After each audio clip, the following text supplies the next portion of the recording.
Israel और Hamas के बीच संघर्ष का असर अब भारत में भी दिखाई देने लगा है। बता दें कि जंग की वजह से बनारस का साड़ी कारोबार पूरी तरह से प्रभावित हो गया। बनारस टेक्सटाइल, वस्त्र उद्योग और साड़ियों के लिए देश और दुनिया में मशहूर है। इस युद्ध से वाराणसी में कपड़ा व्यापार से जुड़े लोगों को काफ़ी नुकसान का सामना करना पड़ रहा है।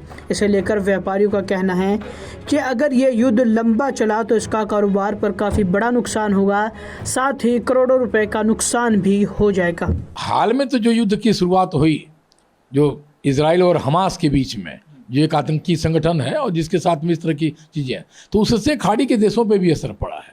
और खाड़ी के देशों पे जब असर पड़ेगा तो बनारस के साथ में मुंबई, दिल्ली, अहमदाबाद, बेंगलोर के रास्ते एक्सपोर्ट का कारोबार होता है। और बनारस का चूँकि वस्त्र उद्योग बहुत ही व्यापक है, विशाल है, पूरे यूरोप में इसका बाज़ार है, खाड़ी के देशों में बाजार है। जरी जरदोजी के जो उत्पाद हैं यहाँ पे वो गल्फ कंट्री में बहुत जाते हैं, बड़े पैमाने पे आते हैं। एक्सेसरीज़ की चीज़ें आती हैं, बेड कवर है, कुशन कवर है, इस तरह के उत्पाद जाते हैं। तो ये इसका असर पड़ रहा है।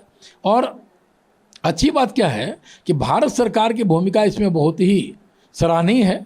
सरकार एक तो अपने लोगों को जो वहाँ फंसे हुए थे उनको तेज़ी से निकालने का काम ऑपरेशन अजय के तहत वो कर रही है, जिससे लोगों का आत्मविश्वास लौटा है।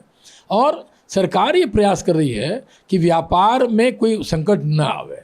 जो चीज़ें हमारी निर्यात में किसी कारण से अगर रुक रही हैं तो हम उसको अपने घरेलू बाजार में, उसको दूसरे दुनिया के जो दूसरे देश हैं वहाँ त्यौहार के सीजन में बड़े पैमाने पे, जैसे मॉरिशस है, सूरीनाम है, या भारतीय मूल के लोग रहते हैं, ऑस्ट्रेलिया है, तो जो उत्पाद जाते हैं तो वहाँ पे वो चीज़ें जा रही हैं।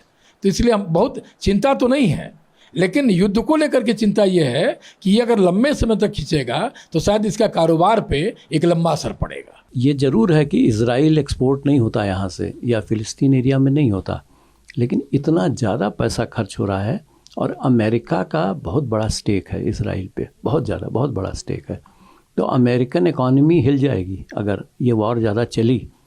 इसीलिए आपने देखा होगा कि 2 दिन पहले बिडेन, उनके प्रेसिडेंट, ने कहा है इजराइल को कि भाई आप इसको सोचिए, पूरा गाज़ा पट्टी जो है उसमें हमासी नहीं रहते हैं। तो वो क्यों कहा उसने? वो अपने बिजनेसमैन के लिए कहा कि भैया इसको रोकना पड़ेगा। तो इसका असर बहुत ज़्यादा पड़ रहा है। और आप समझिए कि ऑलरेडी यूरोप और अमेरिका के ऑर्डर्स रुकना शुरू हो गए। उन्होंने कहा अभी रुक जाइए, कैंसिल नहीं कर रहे हैं अभी, वो सोच रहे हैं महीने 15 दिन में नॉर्मल सिचुएशन होगी।